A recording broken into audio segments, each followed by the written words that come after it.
quarter-inch of drop, it's always going to be like that. This is why nobody cares what you idiots think. That's why you all retreated to have circle jerks and omnivores, and you're not welcome anywhere else. And that's why You clearly don't care what and anybody else flat is saying because you're saying something that nobody else said. Listen close, That's you the interrupted problem. You're saying a quarter-inch of drop. Nobody in this room except for you said a quarter-inch of drop.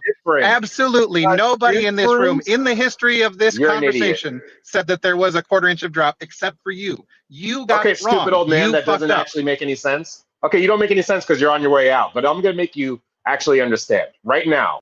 Quarter-inch of drop, right? That is already wrong. You what's said a quarter-inch of drop. That's incorrect. You got it wrong. What's the prediction? Nobody said that it was a quarter-inch of drop. You got it wrong from the beginning. Quarter-inch difference. Doofus, stop being super retarded. Stop interrupting, you super retard. You started your statement with a quarter-inch of drop, and it's not a quarter-inch of drop. Nobody said a quarter-inch of drop. Where'd you go? Why aren't you moderating the idiots that keep interrupting my sentence? I mean, both you're of you guys interrupting everyone. Then don't start it with a quarter-inch of drop. Yeah, I asked Earth is Life a question, so other idiots start yelling. That's great. Earth is Life. Hold on one second. I want to discuss this with Earth is Life. You're being more sensible than Doofus and this other guy. You're gonna stop calling everybody idiots, okay?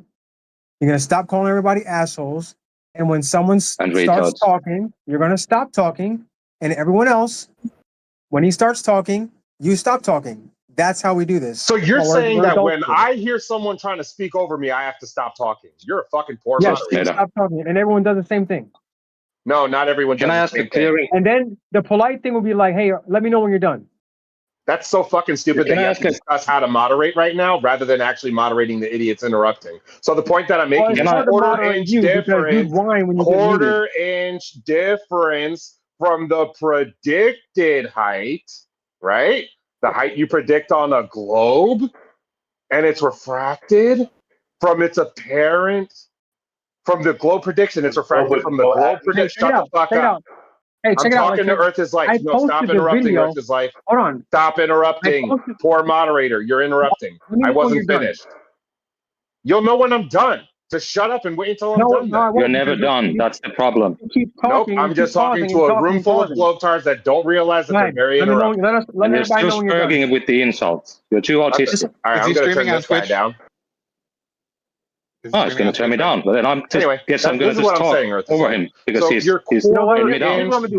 Why are you interrupting in the middle of my sentence? Look, I'm going to mute everybody else. I am literally telling you something and then you cut me off. Stop cutting me off. I'm going to mute everybody else. That way you can talk, okay? Control yourself, Globetard. Quarter-inch of drop, quarter-inch difference. There's no rules anymore in the prediction. Your prediction is wrong. There's a quarter-inch difference over half a mile. Guess what? The globe doesn't predict a quarter-inch difference. No, the amount of drop on a globe is more than a quarter-inch. Stupid fuck. Yeah, that he didn't say the quarter-inch drop though. But nobody's addressing the old man on his way out. Wait. Hold on, I'm not done muting everybody. That way you can talk all you want. Give me a second. All right, you're acting like a little baby now? There you go. Everyone's muted now.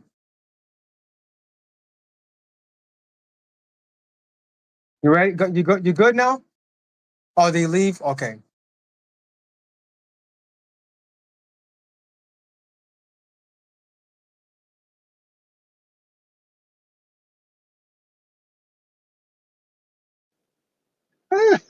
As soon as everyone else was muted, he left because he couldn't interrupt people anymore. Yeah. Exactly. My bad, I had to do that for everybody. Just needed to prove a point. Yeah, it worked out. It was fine. And I wanted to tell him was like, hey, I have the video right here. Let's all watch it together and we'll see exactly what he says. And he doesn't understand the difference between refraction and the geometric drop. He mixes those two together and says, oh, it's not close to the globe. He knows the difference. This is the fun part because he plays a Glober over on Earth Awakenings every now and again. He does know what the difference is. He did that shit here because he wants the kind of interaction that he just got. That's what he wants. Oh, so he's just a Glober being a control, like Quad, just lying. Yeah, he likes to jump back and forth. he it's what's funny is that when we used to be on Demon Stride's channel, he literally told me that he went back to the globe because of, observations and stuff. So he was a glober, and then I don't know what happened to him, and he decided to play both sides sometimes. Yeah, no, he's been a flat earther. So he's been a flat earther since he was on MMM, and he's been a glober since then too. So he's moved back and forth multiple times. It all depends on the interactions he's going to get from the people he's in. He's in a super position. I wish I could pull up the video where he was like, "Yeah, man, I used to be." The reason why I'm a glober is because all the pictures and stuff you used to post in Earth Awakenings, man, that kind of changed my mind. I know of a video where he's playing the part of a flat earther where he, in response to a question actually Sin Cleanser was asked a question, I think either by me or FTFE, and Jesse chimes in as a third party, which is weird, to say that the question was a straw man. It's a question. It can't be a straw man. It's asking what your position is.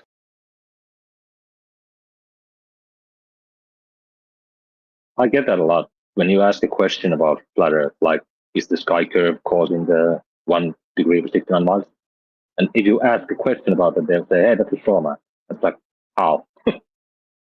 Yeah, how do you straw man? Or if you ask, how is it that the ground gets in the way? Yeah. It's like, is your name Matt? Oh, you're straw manning me with the name Matt. It's like, no, I asked if it's your name. Too stupid. So before Electric came in, we were talking about the celestial theodolite. And I have one question that I haven't been able to figure out. Maybe y'all can help me. If we give Shane and Alan everything that they say about it, what does that do? Like, what is the point of it? To me, from my standpoint, the point of the celestial theodolite is just to show that at this point, whenever a star is occulted by a mountain, that angle matches what a planar triangle would be over a flat surface. Yeah, there's no new predictions that come out of it. There's no new techniques to do anything else on top, next. And they don't even use the angles. A little victory lap. But after that, everything else is ignored. Yeah, I mean, I asked Alan about the the Heffron angle is 231, I guess, from his house. And they said that from Pikes Peak, the angle is the same. And I said, that's not what happens in reality, because it should be 0.4 or 0.5 degrees less because you're moving closer to the star. And he ignored it, said it doesn't matter because it's a straight pipe. It's like, no, not in reality. It doesn't work because the angle will get down or higher when you get closer to the star. From my understanding, even in their math, it's not straight, right? Don't they use the Vicente formula? Yeah, they also use... that's a separate... So you'll find that Shane and such, they'll use different arguments for different parts of celestial theodolite, which disagree with each other. So yeah, with the flight structure. So yeah, there's no part of the celestial theodolite that agrees with another part. They will always come up with a different argument that disagrees with something else. Yeah, because at least when the black swan was the thing, you could go, okay, and this shows that the Earth isn't the size we say it is. It might be larger, or it might be flat. You could see the point there. I don't see that with the celestial theodolite. The upshot of the celestial theodolite is, if it is correct, then celestial navigation does not work.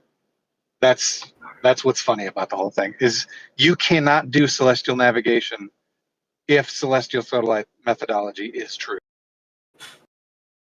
And they also say that there's they eliminate refraction with the method. But if you eliminate refraction, then when you're looking at the occlusion, the mountain should occlude the light before the mountain or after the mountain, not when it actually hits the mountain, because all you see is optical. So it just doesn't work in any way or shape. I think John could probably explain it to you a lot better since he's done such a deep dive. Oh, what's the question? Drink of Kool-Aid had a question about celestial theodolite. Oh, yeah, quick, John. I was just listening. I was just listening to your video like from 2 months ago, where you go through it with the guy who told that you are a I don't know, like the guy who was over talking and everything. It was in your channel, I think. Was that you mean in Earth Awakenings or where was that? No, it was in Scientific Discourse YouTube. On Clubhouse? Physics number 90. Oh, good. Oh, I didn't realize you were in there. Good. Yeah, go ahead. Yeah, no, I was just listening to that on YouTube now and just came talking here. Oh, I see. Yeah, right. That's a good video. Is that was 90? Was that my celestial theodolite talk? I couldn't remember the number. Yeah. It was that when the you had that one flat earther there who you had to kick down for a moment because he was just chiming in too much. Jamal, was that Jamal? Jamal. Yeah. Yeah. Hey, I'll put a link to that in the chat. I don't know why I haven't thought to do that, but that is pretty good. You can, especially even if you just look at the slides, it has all the information about, at least from the time. I should probably redo that. So, John, Mailman, real quick to your point about whether the refraction should occur above or below the mountain. Actually, I brought this up to them. You'll see the screenshot that I tagged you in the chat. Oh yeah, yep. You can't, like, if you're looking at the Alps from a distance and you see the sunset, poof, no refraction. But when the sun has set, you have refraction again. It's just, no. So, John, because you've looked into this more than I have, the celestial theodolite, my question is, let's assume, for the sake of this argument, we give Shane and Alan everything that they want. Yep, their method works and blah, blah, blah. Everything is perfect with it. What does that give us? What can we then do with that information? Well, I'm not sure. You mean with the information? Well, no. Explain a little more clearly. I'm not sure what you're asking. What's the consequence? What can we do? What can we do with the methodology? That's a better way to say it. Yeah. Well, I think, of course, their only objective is proving that the Earth is flat. And of course, if the Earth was flat, there's all sorts of things you could do. You could determine, for instance, well, I don't know. So here's one thing, of course, if the Earth is flat, given the fact that the sun is a constant angular size and it sets, the constant angular size requires it to be very distant. The fact that it sets means that it's night everywhere when it sets. So we could prove, if the Earth were flat, we could prove that when it's night everywhere. We could prove that. Right, and as I was mentioning, 60 nautical miles per degree would stop existing if celestial theodolite was true. Right. Yeah, there's all sorts of things you could prove that simply aren't true. I mean, if the Earth were flat, you could prove these things, and they aren't true. That would be weird. Maybe it's because I don't fully understand it, but looking from the outside, I don't see viability or usability of the celestial theodolite. It's even pretty. Yeah. This whole null hypothesis thing is like he's just trying to disprove Earth globe. Yeah. Via his alleged null hypothesis. So there is, and no it is weird. Bonus. It is weird because as I was saying earlier, I think Electric didn't really let me finish, but it's weird that Alan, who I think is a dedicated and talented arguer for geocentrism, it's weird to me that he dilutes that with this signing on to a flat Earth, which is so trivially falsifiable, which we've known for thousands of years. is not the case. And primitive people figured this out. They weren't morons. I mean, and really, they figured it out largely, just as I say, they see it. They saw the sun, always the same size, moving at a constant rate over the sky, going somewhere else at night, right? And when it goes somewhere else, it's night everywhere. But then we learned it wasn't night everywhere. Well, you can't have a constant size sun doing what it does and have anything but night everywhere after it sets. They were, as I always say, they were primitive. They weren't morons. So we've known that for thousands of years. But the arguments against the arguments against the Earth moving, against it being anywhere but the center of the universe, are overwhelmingly compelling. For thousands of years, gravity, what just wasn't an issue. Why do things fall to the Earth? Well, obviously, they're just trying to get to the center of the universe. That's what stuff does. Nobody questioned that. Taking the Earth out of the center of the universe required you to answer some very thorny questions. Why don't we feel the motion? Why don't we feel the rotation? How on earth do things fall toward Earth if it's not the center of the universe? These are really difficult questions, and we didn't know the answers to them until just a few hundred years ago.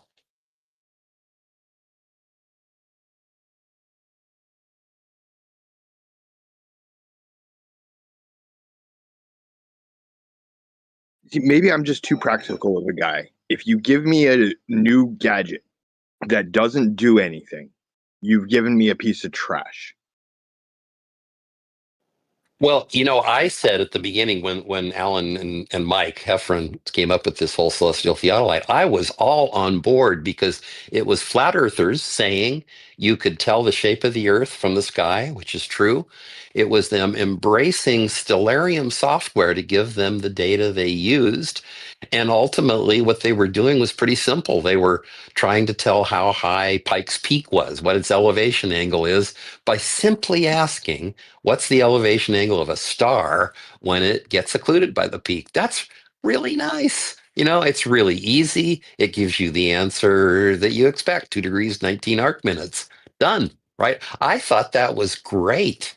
But the problem, of course, is they didn't like that answer. So then they had to muddy the waters with all this horse shit about things that can't be seen, geometric positions of stars, and all sorts of just nonsense. And clearly that's what Mike did. Mike did the observation, saw that it said exactly what you would expect it to say on a globe Earth, and went on to find a way to muddy all that with something else.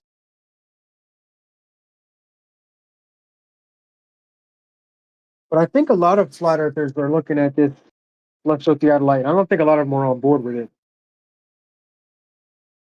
I kind of think that's right too. I mean, one of the things that has started to make me think, well, maybe I really should kind of move away from it is it seems to be that Alan and Shane and Mike are arguing this week after week after week. It's really clear that no flat earther understands anybody's argument when it comes down to the CT. They like their arguments simply because they're coming to the right conclusion. But that's about it. They're not going to listen to me. They're not even going to listen to Alan and Mike. They can't follow anybody's arguments. So it's kind of silly. Right. When you ask them what's the justification for any particular step in the process, anybody who's not Alan, Shane, or Mike, any of those other flat earthers cannot tell you what the justifications are for what they're doing. They don't understand the thing that they're fully supporting. So to me, what it looks like, okay, someone who's looking for truth, right? If you're honestly looking for, hey, I want to know whether or not the Earth is a globe or not, right? You're not going to dismiss evidence that shows that you might be wrong. You're going to embrace it. You're like, oh, you know what? I never considered that. Maybe I should look into that. Maybe I might be wrong. This is what they're not doing. They're just saying, well, we know it's flat, and here is a method that might make it look flat if you look at it at a certain angle. No, there's one piece you're missing. They're declaring that the globe prediction is wrong, but the people who are making the globe prediction are the flat earthers. So Alan, Shane, and Mike all say the flat Earth prediction is closer than the globe prediction to what is observed, specifically because their globe Earth predictions are all wrong, every single one of them. That's right. They don't use the globe method is simple, as I said. I mean, for instance, I mean, just take for example the occlusion of any star by Pikes Peak from Heffron's Place. Here's what you do. You calculate the visual elevation angle of Pikes Peak. That's 2 degrees, 19 arc minutes. And then you simply find any star that passes by Pikes Peak every day. 39 Aquarius 1. Every day it's occluded by Pikes Peak. You want to know when that happens today? Just go to Stellarium and find the time when its visual elevation is the same as Pikes Peak. It's that simple.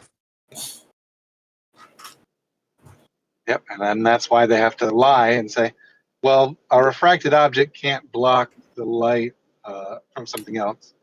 They are creating that straw man based off of some misconception, doesn't matter, but they've been corrected on it. The path the light takes is, as it goes through air, is always bent, even if the light can't reach you. So then they dismiss that because reason. Yeah, and I think it might even be kind of an honest tenet. They think somehow that we disagree with them, that the light has to be physically blocked by something, but we don't at all. All of our diagrams, the diagrams I've put in the chat already, all show that the light bends downward from it, comes toward us at some angle, like all light from that star. It starts bending downward when it comes through the atmosphere. The ray that comes into our eye passes above the peak at first, and as the Earth rotates, taking us away from the star appears lower in the sky. At some point, the ray that comes into our eye arcs past the peak. It hits the peak, and we no longer see it. The peak is doing the physical occluding, and it's doing it at a physical angle that's a little lower than the angle that we see it, about a minute or two, an arc minute or two lower. But the light from the star and the light of the peak, the visible peak and the star, are both raised by the minor amount of terrestrial refraction by about 1 or 2 arc minutes.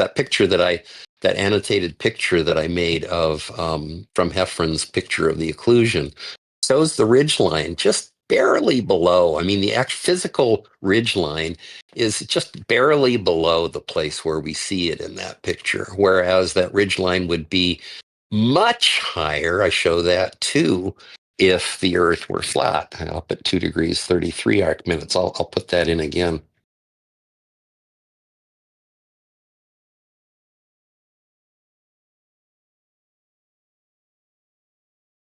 There. Yeah. So that picture, I took that picture of Mike's that shows the visitor center and 39 Aquarii being occluded.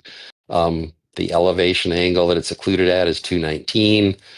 From another picture that I showed earlier. In fact, well, I can put that up here too. Let me show you this picture because I haven't put it up recently.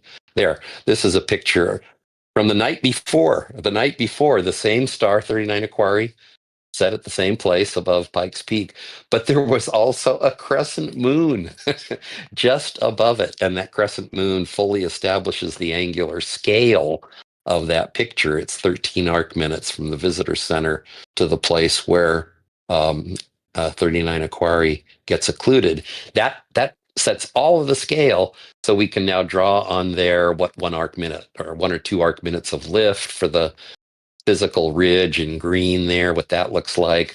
We can draw in the 2 degree 33 arc minute place.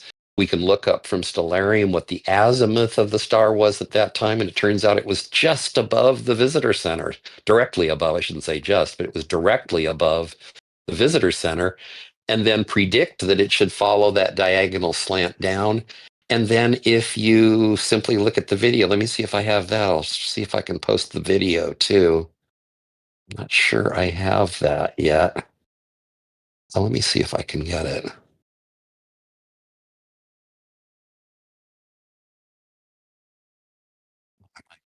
I might have to dig that out. I don't think I have it yet. Anyway, go ahead. Everybody keeps talking about Pikes Peak, and I have not heard anybody mention the donut shop that is right up on top of that mountain. Makes the world's best fucking donuts. They're super light and airy and fluffy, and they have to use special procedures because it's so high altitude. And if you take your donut down the mountain, the donut collapses. The cake I went donut, up or there. the other kind, the real donuts. They're real. They're Batter Krispy donuts. Kreme. I went up there years ago, and number one, I don't know if you drive up, you end up, of course, going from 5,000, 6,000 feet up to 14,000 feet in 40 minutes, half an hour, or something like that. When I got to the top, I thought I was going to pass out. Just the lack of oxygen up at the top is really amazing. But man, that road is something too. Frightening, terrifying road with at least when I drove up, it had no guardrails on it. Deep slope. We used to ride our bikes up it, but when you get to the top, you have to change all of your clothes because if you ride down in wet clothes, it will freeze and you will get frostbite. It was the afternoon workout. You would go right up Pikes Peak, have donuts, and ride down. That's quite a climb. Hold on. Did Alan and Shane say that like refracted things can't type light, that only physical things can do that? Mole man, your fingers on your You're mic muted. or something. You're muted. Yeah. Okay. Is it any better now? Not so much. Yeah, but you had your finger physically on your microphone or something. Oh, okay. I'm wearing a headset. Yeah, something's all screwed up. No, I'm at work. I'm gonna go outside. So You're good now. We can understand you. Go ahead. yeah. So Alan and Shane said that like The physical things can block light. Yep. You don't. Physical things block light. Yeah. Light So is then, light. so then When with, you don't see it, it gets blocked. But physical things are the only things that block light. True. So when we see the black swan where we don't see the bottom of the oil rig, it has to be physical water. It can't be refraction. Right. Well, no, don't do that, man. Yeah. Refraction changes. I mean, I think so refraction can let you see things that would otherwise be blocked, and it can also make things be blocked that you would otherwise see. If you have like an inferior mirages, you see the sky where you should be seeing the road, right? You can't see the road there because you're seeing the sky there. But I think they're denying inferior Yes, but mirage. the light is taking a path that makes the light from the ground that would normally be there intersect the ground. And in the case of the black swan, as you mentioned, you can't see the bottom of the more distant platform because refraction was not enough to make it so the light didn't get physically blocked by the curve. And there you go. Yeah, I would like to ask them how can we have bottom-up obstruction if only physical things can block light? That's the $10,000 question, right? That's an excellent point. Celestial satellite makes it so that bottom-up obstruction can only be caused by Earth curve, and you can't do celestial navigation. Both of those things would have to be true. This is fucking crazy. Yeah, they'll say it's not blocked by obstruction; it's just unresolvable due to optics. So they're gonna take issue with the word obstructed. Then my response to all that is always, you can't find a single flat earther that has any background in optics. There's never been one, and there never will be one. Yeah. But Gleam has papers from professors about horseshit. But Dr. Heffron has a PhD, doesn't he? Yeah, see, that part is weird to me because he's basically I think lost he his mind. doesn't. Even if, As I understand it, he he's doesn't have a PhD. computer, He has a doctorate. He does not have a PhD. There are places that give what they call doctorates And as I understand it, that's what he has. He does not have a PhD. Oh, and what? Computer science? Well, in any case, it's computer science. Well, yeah. In any case, it is in computer science. Even though anybody who has a doctorate at some point learns when they're trying to write a paper what statistically is relevant. And in this case, when he did the plus or minus 1 meter snafu, he knows that that's wrong. He put out that paper anyway. Have you ever seen his YouTube site? If you want to see, I'm not so sure I agree with you, Dejected. I think Heffron's a true believer, and he's not very good at stuff like this. If you haven't seen his YouTube site, you really should. It has got some dingers of things about. There's only 3 colors we can see. What else? He's got a bunch of videos there that I've put comments on that are just mind-blowing. Oh, and by the way, I put a link to a thing. There's a flat earther that I know that posted this thing. I mean, let me read it to you. If you look at it, it's just up there a little bit. He literally said this. This is a direct quote. I had this recorded. He said, "I never said the flat surface is what obstructs our view," talking about bottom-up obstruction. I didn't say that. I never said that. The horizon is what's obstructing you from seeing in the distance, right? Never said it's the flat surface. Just because you all say it's the curved earth in between you, what you're seeing in the distance, or the observer, doesn't mean it's the flat surface that's blocking what you're seeing in the distance, right? I don't know why you keep bringing that up. I never said that. I said it's the horizon. And so I put this little series of pictures together because the only way I could imagine interpreting his remarks was kind of this, that as something gets further and further away, there's this thing called the horizon that progressively blocks your view. That's great. I love that. That's funny.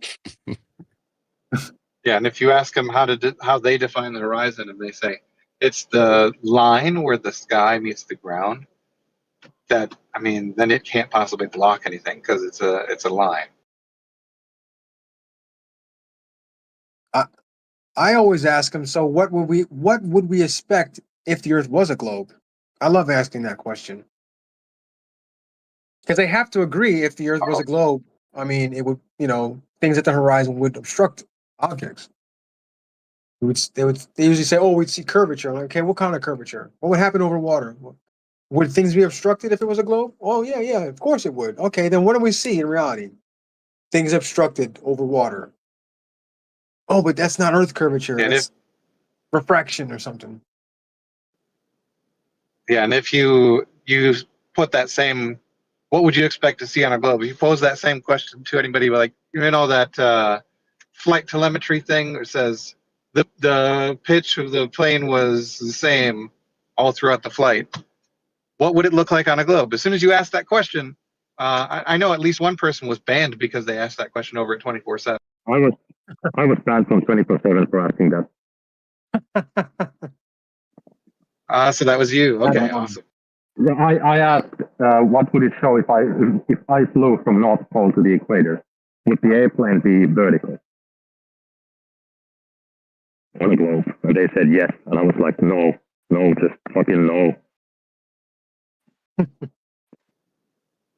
Right, and if you try to explain how an accelerometer works, how you would find the direction of down and what that would be like on a globe, if you try to explain that, of course they'll mute you or whatever the fuck. It's just like, no, there's no reason to have any competent people explaining things to us here. We're just going to keep doing our thing. I put a video that I took just a month ago. I was in Maine swimming on this really placid lake with a beach about 1.5 miles away.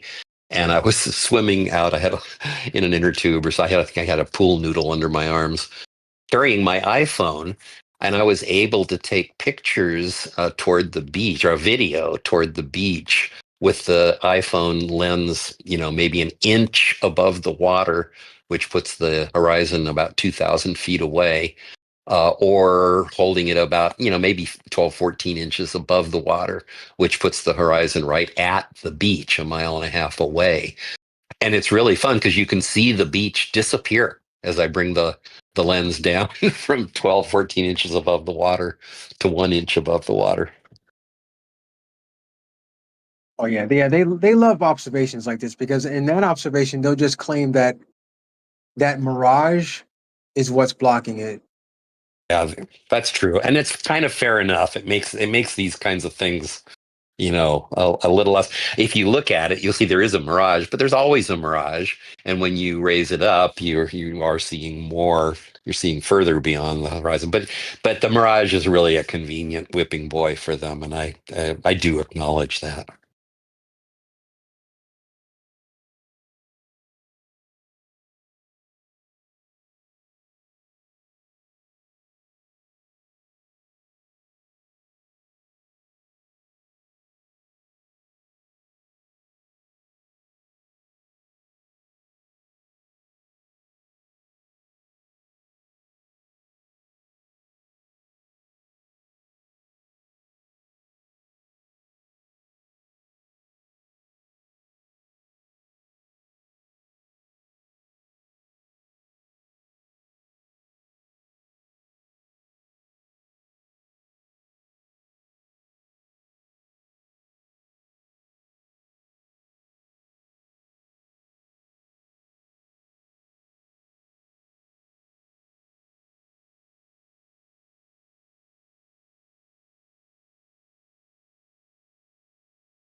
I just noticed Blue Marble Science is in the chat.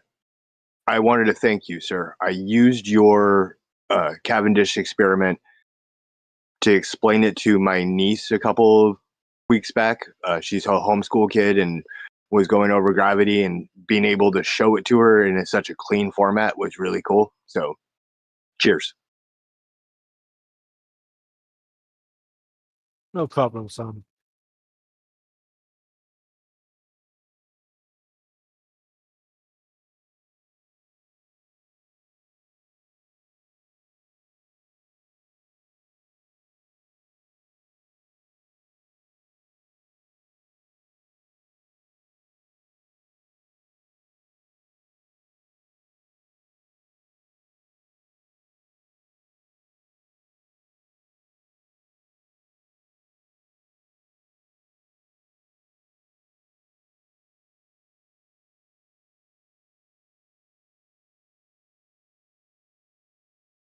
So I was busy doing something else, but tell me about the. Did you make a Cavendish experiment yourself? I mean, did you actually build the apparatus?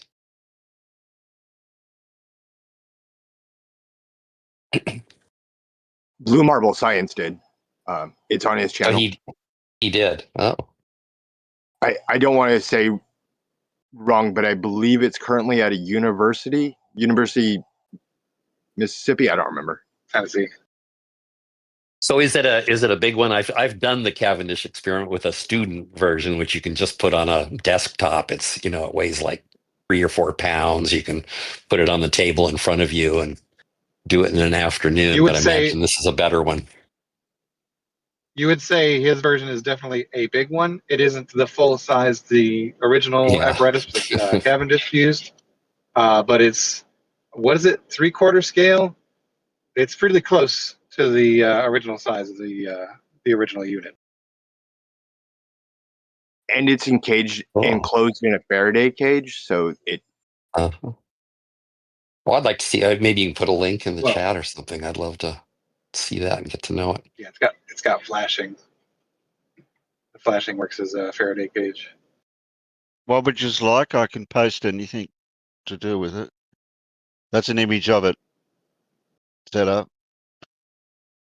Yeah, that's the real deal right there. Do you want a link to the YouTube videos for it? Yeah, sure. That'd be great. Thank you. I'm sure Blue won't mind. What do I give you? This will be here it is. Part 1. Oh, I've already got one because I've only got a part 1 here. Yeah, go ahead. to his channel. I was just saying the picture I posted is where it was at UT before they did the renovation. Oh yeah. I don't know if I got that one, that picture. I've got Yeah, everything that's else. nice and shielded from air currents and the laser. Yeah, Thing. over on my Discord, Blue's got his own channel over that's there. That good. he's got all his stuff in it. I always forget the name of the guy that Cavendish got the thing from, but whoever it was a very smart dude in order to put all that shielding around it, basically to hide the sensitive element from the outside world. You mean somebody advised him to do that? I guess I don't know this story either. Cavendish got the principal components for the apparatus that we call the Cavendish experiment. He got that from someone else. He added to it, of course. Uh-huh. But this, whoever had it before, I always forget that person's name, and I always try to look it up and remember it, and I never do. It's fucking. Ugh. One of the really cool things that, and I just remember this because, like I said, I was showing my niece. When Blue had it up, testing and streaming it in his garage, he was able to detect an earthquake in Hawaii. I know Blue's detected something over in America somewhere at one time. I don't know what that was. It wasn't in Hawaii though. It's probably probably not far from the Gulf of America. Oh, I'm seeing John Mitchell, I guess. Geologist John Mitchell was the guy who put the apparatus together from before Cavendish. Oh, that's what, yeah, Mitchell was trying to do the experiment, but he died. Too bad. Man, bummer.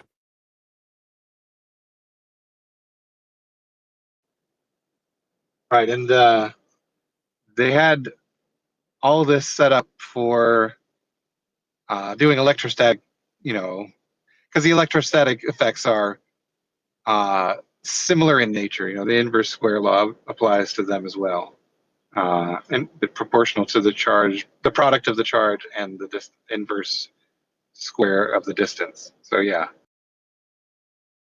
Yeah, of course, the only way they end up polluting things is if the balls that are moved in and out of place are themselves the source of the electric field. Otherwise, you just can't get a bias in the equilibrium position. Shouldn't really change. I mean, you want to do that just to be careful, but as long as the balls in the apparatus are grounded, external fields aren't going to do anything but just add kind of a DC bias to the equilibrium position. If that. Right, and that's the purpose of doing it in multiple runs, kind of make sure that that's not an ongoing issue as well. That's always the weird thing with flat earthers is I think in like the Cavendish experiment, which is done a million times with different apparatus, always giving the same result. And Foucault pendulums, excuse me, the idea that you could have all these Foucault pendulums everywhere and there's some explanation other than the one that's somehow right latitude dependence. I mean, it's like, I think they really somehow can't understand that whole business of, yeah, there could be other things going on, but they wouldn't produce the latitude dependence. They wouldn't give you the same result every time. It's just, and I don't know if they're yanking our chain. I get the sense that they really don't get that.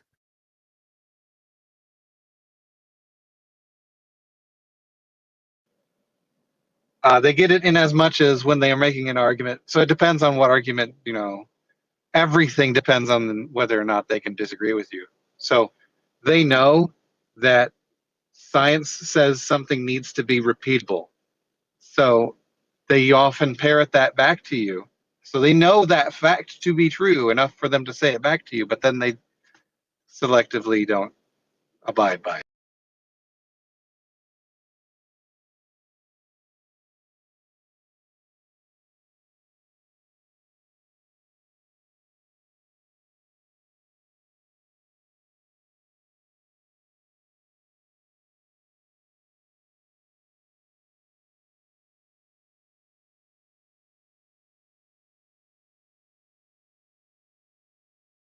I think that, back to the 24-hour sun thing, I really do think that we don't spend enough time talking about this thing. Who's the other? Peter Markley, another young Earth creationist guy like that guy from Answers in Genesis, who are both really good anti-flat earthers, despite the fact that they think that dinosaurs rode on the ark with Noah, a couple 3,000 years ago. They're really good about that kind of thing. And Peter Markley's been really good at, pointing out the whole robothemist nature of all flat Earth models. And it comes from the fact that, what I was saying before, that thousands of years ago, the thing that demolished the flat Earth was understanding that it wasn't the case that when the sun set, it was night everywhere. You simply can't make time zones on a flat Earth with a distant sun. Every place on Earth sees the same angle to the sky, sees the sunset at the same. The only way the sun sets is by going around behind or going in a tunnel or something. I mean, they all had ideas about that, but they all knew that when it sets, it's night everywhere. And when they realized that wasn't true, that was the end of the flat Earth because they weren't morons. But Samuel Robotham came up with this Gleason model idea, the idea that you have this sun, kind of spotlight sun that goes around and makes it day here and then makes it day there, but of course can never set. All it can do is kind of get far away and small and dim, and maybe you can't see it anymore, but it never sets. And that's really the difference.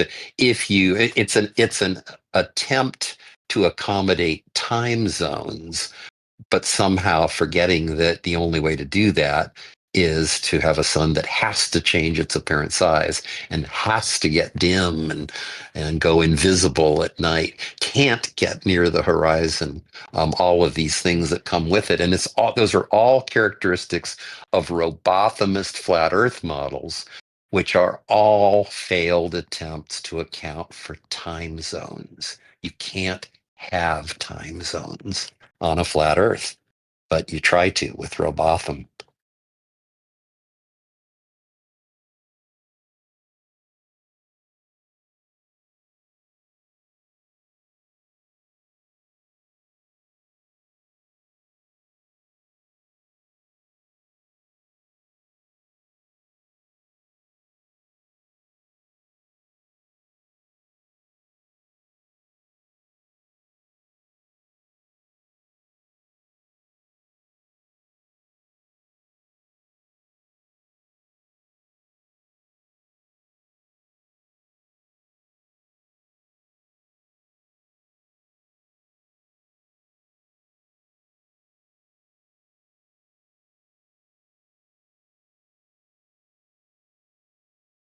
I just posted my one-page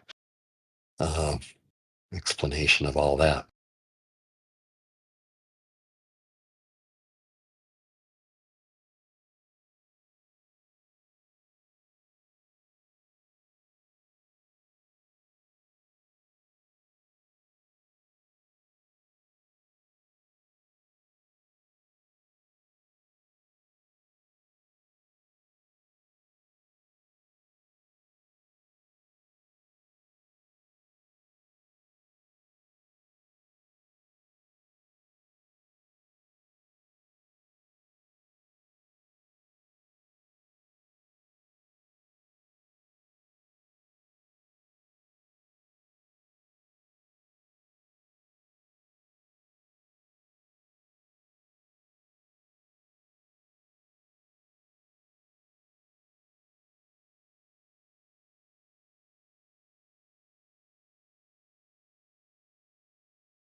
Omnivore is spending time with Jesse.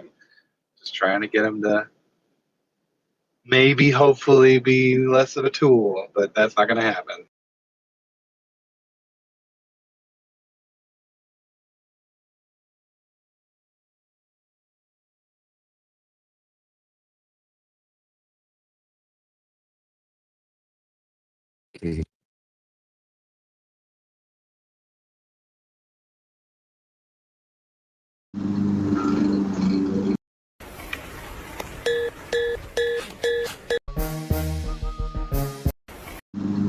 Kind of just finally, you meant the other Jesse. Oh yeah. So Electric Ocean is also called Jeff. Yeah, his I name is remember also that. Jeff. I'd forgotten. Yeah. You're 11 years old. You're 8.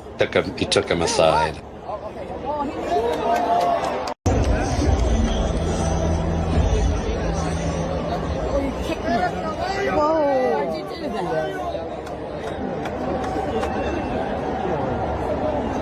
You're 11 years old. You're 8. I'm pretty new to a lot of this stuff, so it's kind of interesting. I mean, I'm getting to know things that a lot of you guys know pretty well. But the first time I saw Electric, I was in a voice with just him and me in Omni. And he does, I guess, what he often does. He's got certain, all these things that he just thinks flat earthers are crazy about, and that's all he was talking. So I kind of assumed he was, a regular guy. And then I saw him doing weird things in chat, and I thought, well, is he just trolling? Is he like a regular guy when he's talking when he knows nobody else is listening? I don't really understand his position. He claims to have some real things that flat earthers ought to be talking about, but I have no idea what they are. What's his real deal? Oh, there are so many. There are so many. Yeah, that's kind of the way it ends, right? As far as I can tell, that's it. Yep.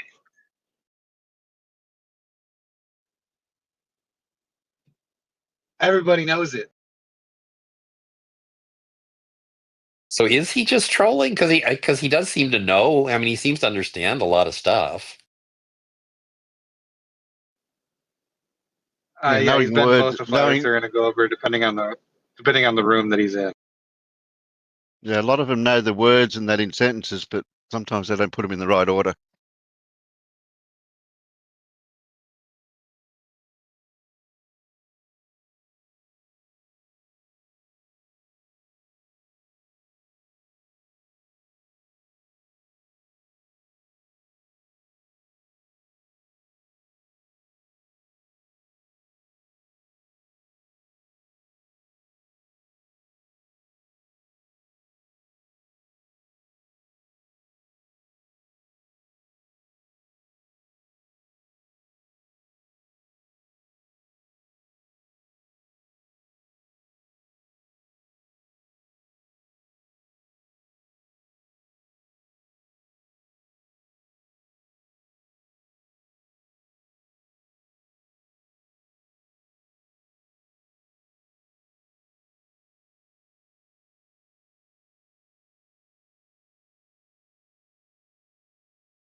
There's going to come a time where it's poor taste to make fun of Trump because he will have passed away because his health is declining rapidly. But until that time, I'm just going to keep posting this shit. How old is he now? I don't know. It's got to be close to 80. I have no idea. I think he's 80. Not that old, but not in great shape.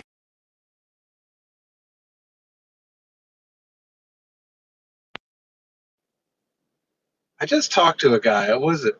2 weeks ago. This guy was 94, and I think he's going to last longer than Trump. I think he probably already has. Well, no, I mean, he's even today. He's going to be. Yeah. Yeah.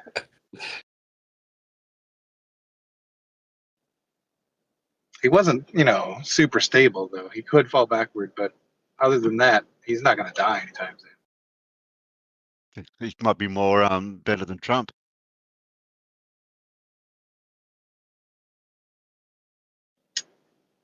He would certainly run the country better.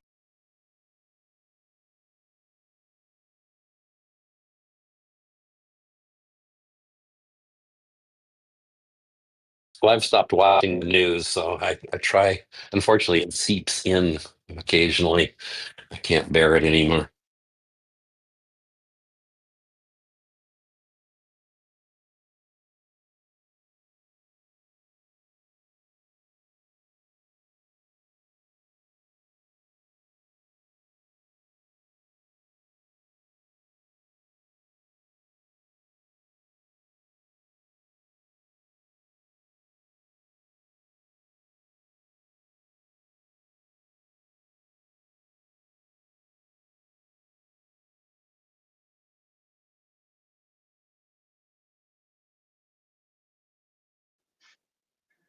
Oh my God, the text chat.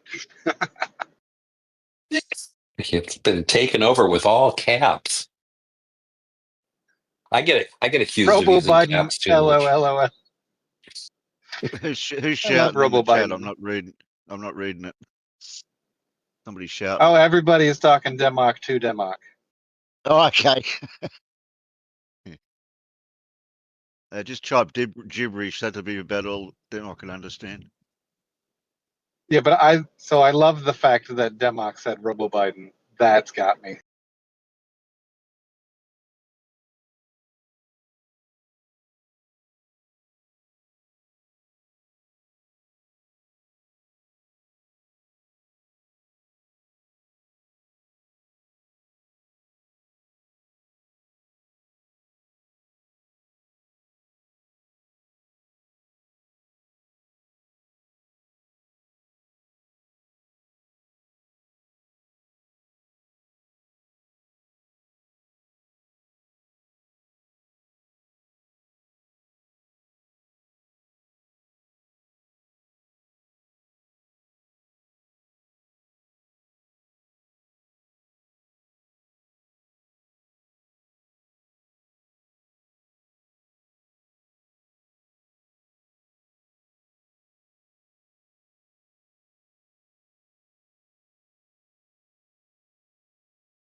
start them out entirely motionless, Faraday, cage, everything.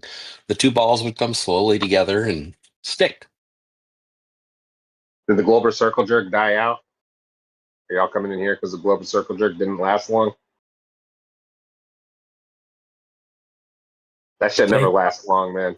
It's not good listening material. But okay, I see what you're saying, Omnivore. They come for the beautiful sound of my voice.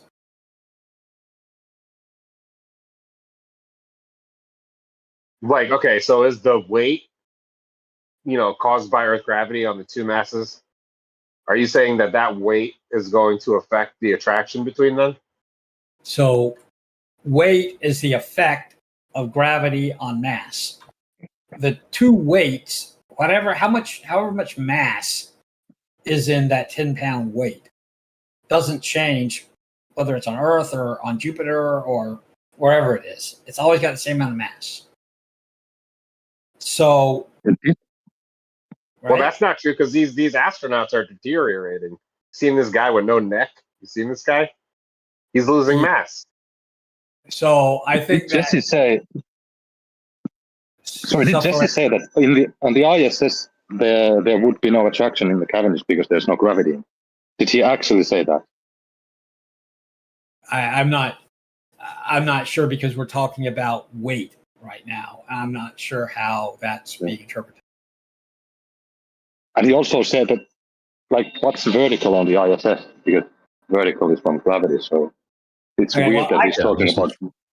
I have There's no vertical there. My AI class that I need to get through, so I'm going to go through and do that, and I will be back after. All right, good talking to you, man. All right, take care. I think Jesse said that the Cavendish doesn't work in the ISS because there's no gravity there. That's fucking stupid. Are you fucking idiot? It's actually not. You were not listening at all. I mean, all right, let's just have it the is true that the Cavendish. Stupid shit now. Yeah, that's a good idea. I'm going to agree with you, Electric. The Cavendish experiment wouldn't work on the ISS, and it is because there is no gravitational field in the ISS. Gravitational field is a frame-dependent thing, and in the frame of the ISS, there's no gravitational field. Therefore, you can't have a torsion pendulum.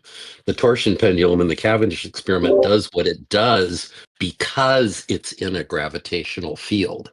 And that is the key to it. You can't have a balance in microgravity. It's not going to work. You don't need Cavendish. You just need two objects. We would have to have a different type of device if you want to make accurate measurements of the gravitational constant. Zero gravity. You could do this. You could have the torsion balance essentially, I guess, on a kind of a semi-stiff wire, just kind of suspended there. It would, of its own, it would rock back and forth, because it's attached to this stiff torsion wire at its midpoint. And then I suppose you could do the same kind of thing that you do with Cavendish, but it'd be kind of a different thing. But I guess really you could do that, right? It would be tricky. It would be very tricky. It would be really tricky because the environment's not very stable. Yeah. Yeah. And appreciate the types of forces that are involved. Even when you use don't need Cavendish at all. Even when you use large lead masses, all you need is two objects. You don't need a torsion balance. Yes, you do. Listen. No, you don't. You're on the ISS. There's zero gravity. Show me where you've done one. You don't need a torsion balance. You have two objects on the ISS. They have mass. You attracts mass in your model. You also have airflow. You've got all right, so just make a vacuum chamber on the ISS. All right, put it in a vacuum. Put it in a vacuum. That's for the mass of the ISS there. Put it in a vacuum. Put your two objects in a vacuum on the ISS. They should attract towards each other. That's how your model works. And they would. Jesse, how do you find? All right, well there you go. You're saying that they would attract. All right, Omnivore says that you would not be able to observe any attraction. It's so negligible, it's immeasurable. I think it would be very difficult to measure it. You're talking about 40 or 50 nanonewtons of force at most. Man, I could imagine. I could imagine putting two lead balls in a box that has a window that you maybe evacuate mostly or a little bit, and then somehow arranging to get them motionless with respect to each other. Maybe you're willing to move the box around if you need to, if there's any residual motion of the two. And you could maybe then monitor the separation between the two balls as a function of time and maybe see them accelerate toward each other slowly. I think you might be able to do something like that, but it's a tricky experiment. Yeah. Right. Okay, you get it. Hell, it's tricky here on Earth. It just gets worse when you do that. The point I'm making, so you understand, is we're talking about, you claim that gravity is pointing towards the center of a ball. And I think that you could have, a force of attraction towards a plane. You guys claim that all points of it's all attracted to a point. You could have your force attracted to a plane. Very easy. Simple.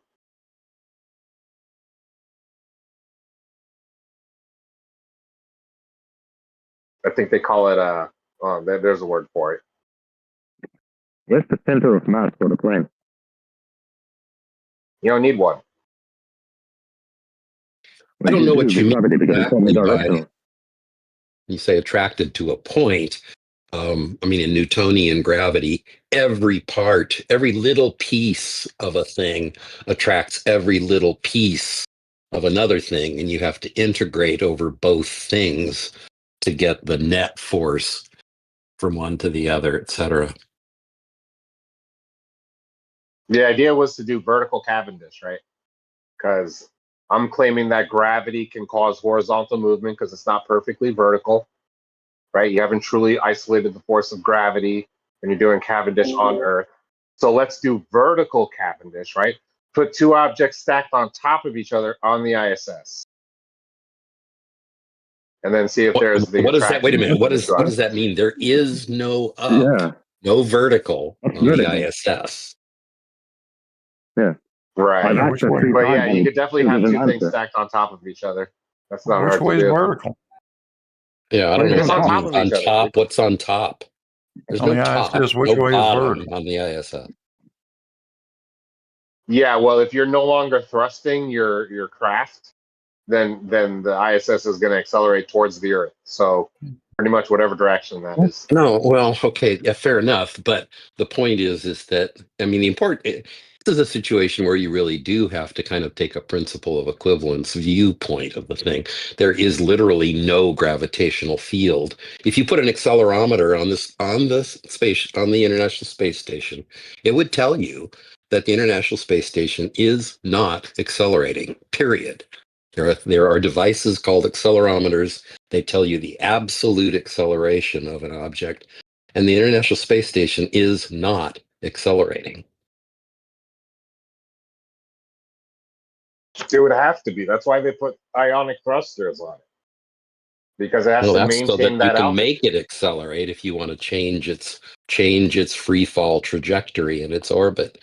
But when there's no thrusters, the acceleration of the International Space Station is zero. The absolute acceleration, the acceleration that everybody who measures it properly will conclude, is that it is not accelerating. Now, it's not true in Newtonian physics. I get that. But it's really important in this particular case to understand that in the environment of the space shuttle, which is a strictly inertial frame, no acceleration, you don't have gravity, and therefore you don't have up and down. Gravity is always a feature of being in a reference frame that's not free falling. But the International Space Station is free falling, so it's an inertial reference frame. So the ISS, if they stop thrusting, it would accelerate towards the Earth. It's not just going to remain in that orbit. Otherwise, they never would have built thrusters on it. Hold on, John. In Newtonian and John, I'm trying The to point respond to what is you that said, there bro. is you John, carry a can you not device interrupt? in I was in the your. middle of saying Okay, something. I was sorry. responding to what you Go ahead. said. Thanks. All right, so free fall. As you accelerate, yeah, you are accelerating 9.8 meters per second, right? So if you are going to stop No, thrusting on wrong. the yes, if you are going to start thrusting on the ISS, you're going to continue accelerating towards the Earth. No. So I'll explain why. You have a device in your phone called an accelerometer. It will tell you your acceleration. And if you consult the accelerometer in your phone, it will tell you correctly that you are accelerating upward at 9.8 meters per second squared. If you drop your phone, your accelerometer will report that it is now not accelerating. The reason it looks like it's accelerating to you is because you are accelerating upward at 9.8 meters per second squared. I don't even want to talk about how that doesn't comport with the globe, but that's fine. I'm talking about if the ISS turned off its thrusters, the force of gravity is not going to make the ISS travel at a constant velocity. It's going to continue to accelerate as it gets towards the surface of the Earth. All right, and that should be measurable with an accelerometer. It's not. I would say that's exactly the thing that it's not. An accelerometer, I guarantee you that if you consult the accelerometer in your phone while it's falling, it will report to you that it is not accelerating. I guarantee you, because that's the very definition. Acceleration is only a property of things. I mean, a non-zero acceleration is only a property of things that are not free falling. If you're free falling, your acceleration, your absolute acceleration, the acceleration measured by an accelerometer is zero. Y'all gotta. Hey, John, you're a moderator. What's up? What's up with Schlitzie and Devok, man? Why do these guys have to stay muted? These guys are cool. Well, I don't know. I would ask Omni about that. I'm a bad moderator. I don't server mute Make the people, and I executive don't server decision. unmute Yeah, be people. a bad moderator. Yeah, do it. Come on, man. You got me like fucking getting tag team in here, and it's not even getting through to you guys. So I told Omni from the start that I was going to be a bad moderator. If he wanted to take my mod all right. privileges Well, away from me, that was okay. But that I wasn't going to exercise them. all right. Well, an accelerometer doesn't measure that you're increasing in acceleration. Cool. So let's not depend on this instrument to tell us if we're accelerating or not when we clearly would have to be because we're moving towards the Earth at a greater rate. It's not constant, right? So we must be accelerating. Doesn't matter what an accelerometer is going to read. Okay, Yeah, so it's you just don't falling want towards the Earth. so you want it just not to matter what a device that reads your absolute acceleration says. That's fine. You can be like that. That's what flat earthers do. Because there is a change to the velocity. It's 9.8 meters per second. So as I approach the surface, even though it doesn't read that I'm increasing in acceleration or changing velocity, I am. Velocity is, there's no such thing as absolute velocity. There's only relative velocity. And what you're seeing when you drop your phone is you're seeing the distance between the phone and the earth getting smaller. That's what you're seeing. Now it looks to you like it's the phone that's accelerating. That's what happens when you accelerate. If you were in a spaceship John, unmute in Schlitzie, deep. bro. Let Come me on, just man. finish this. Let me just finish this one. If you were in a spaceship, an intergalactic space, and that spaceship was firing its rockets, and you were standing on the floor. This is a cartoon rocket. You're standing on the floor of it. You would be accelerating upward. And if you accelerated upward at 9.8 meters per second squared, you would feel exactly like you do on the Earth. And the reason is because just like on the Earth, you are accelerating upward at 9.8 meters per second squared. When you drop your phone gets left behind with an apparent acceleration relative to you of 9.8 meters per second squared. But that phone is not accelerating. I appreciate what you're saying. Actually, I want you to know that. I really want you to unmute. Let's see. He's trying to get a word in. There's no reason he should be muted. Well, in my experience, I'm Schlitzie never has anything reasonable to say, and if he's muted, Oh my it's God, you would probably rather for a say that than reason. just let him talk? Come on, dude. As I That's like said, censoring I'm people. simply not gonna. I'm not. Why do lefties love censoring people? Like, it's so pathetic. If you have a valid point, allow the counter, and then you could win the argument that way. Muting people is cowardice.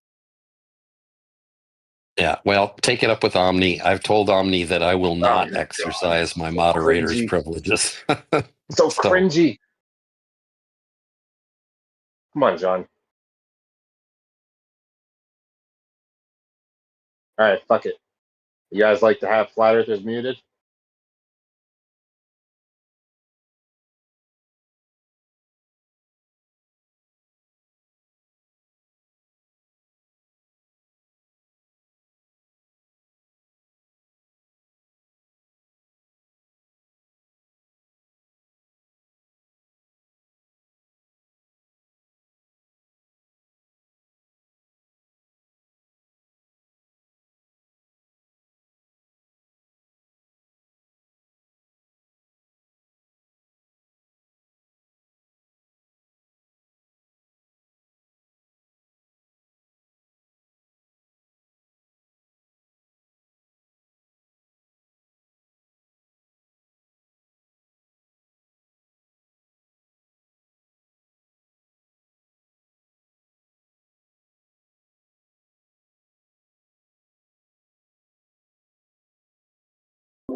They really hate Cavendish, don't they?